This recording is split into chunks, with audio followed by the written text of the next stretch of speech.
একদিন আম্মা জান আয়েশা আরেক স্ত্রীর ব্যাপারে বলছেন, ও তো খাটো। ও কি খাটো? মেয়েদের মধ্যে সব আছে নাকি? আচ্ছা, অভ্যাস করুন। আমি বলতে ভয় পাচ্ছি, আবার মায়েরা কি মনে করে। শুধু বলেছেন হাফসা তো একটু খাটো। রাসূল বলছেন, তোমার যে এই কথা খাটো, এই কথা যদি দরিয়ার পানিতে ছেড়ে দেওয়া হতো, লামাযাজাতহু, দরিয়ার পানি বিবর্ণ হয়ে গন্ধ হয়ে যেত। কোন মানুষকে খাটো, লম্বা, কালো কোন নামে ডাকা, এটা হালাল না হারাম? হালাল না হারাম? বউ একটু কালো, 3 দিন পার হয়ে গেছে, নতুন বিয়ে করছে, 3 দিন টের পায় নাই। 3 দিন পরে মন কালো, কেরে কি হয়েছে তোমার? কেমন বিয়ে করছি, বউটা কালো। সুমনের বউ দেখতে এত সুন্দর, দেখছেন নজর গেছে সুমনের বউয়ের দিকে। অন্যের বউয়ের দিকে নজর গেলে কি নিজের বউ কখনো সুন্দর হয়?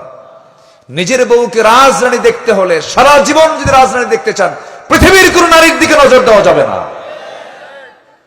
এটাই হচ্ছে কনসেপ্ট ভালো থাকার। আল্লাহ কবুল করুন, আল্লাহ কবুল করুন। হয়তো অনেক যুবকরা বলতেছে, হুজুর ওয়াজ তো ঠিকই করতেছেন, বিয়েই তো করি নাই। ও দেখেন কি জোরে, দেখেন কি ঠিক, দেখেন মানে ওর বিয়ে শাদী করবে, এখন প্রস্তুত। বাপেরা রেডি হয়ে যান। হ্যাঁ যুবকরা, তোমরাও প্রস্তুত নিয়ে নাও। যে যুবক বিয়ে করতে চায় সে ভালো থাকতে চায়, আর যারা বিয়ে করতে চায় না ওরা বাইপাস মারে, ঠিক কিনা? মুরব্বীদের এই বিষয়গুলো খেয়াল করতে হবে। বয়স হয়ে যায়, বিয়ে করে না, বলে এক পায়ে দাঁড়া। ও কি আরেক পায়ে দাঁড়ায় আছে নাকি? নিজের পায়ে দাঁড়া, ও তো অন্যের পায়ে দাঁড়ায় নাই। সময় হবে বিয়ে করায় দিতে হবে। রিজিকের ফয়সালা কার?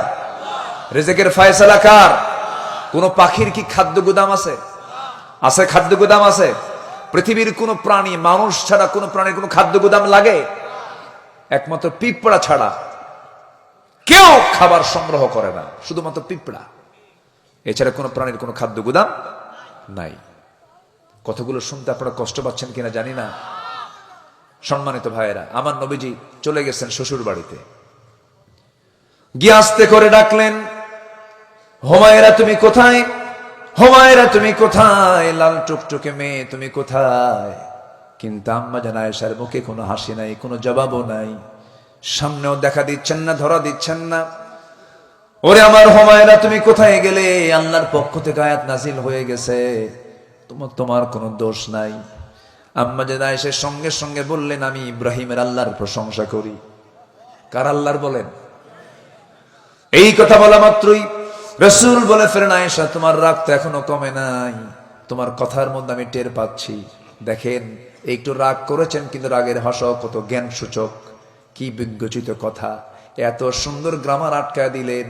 রাসূল মুস্কি হাসি মেরে বললেন, আয়েশা বুঝতে কিন্তু পারছি, আমি টের পাইছি, চলো। রাসূল আম্মা জান আয়েশাকে সঙ্গে করে নিয়ে আনন্দ চিত্তে নিজের ঘরে ঢুকে পড়লেন। সাহাবায়ে কেরামদের মধ্যে হাসির রোল পড়ে গেছে। রাসূল হাসেন, আম্মা জান আয়েশা হাসেন, মুনাফিকরা কি? তাহলে মুনাফিকদের কি কান্নার সময় আসে? আসে। এখন কি আসছে? আসছে আসছে নাই, ও নাই, ও তো নাই। খেলবেন কার সাথে? খেলার লোকই তো নাই, চলে গেছে। আল্লাহ আল্লাহ আল্লাহ আল্লাহ আল্লাহ।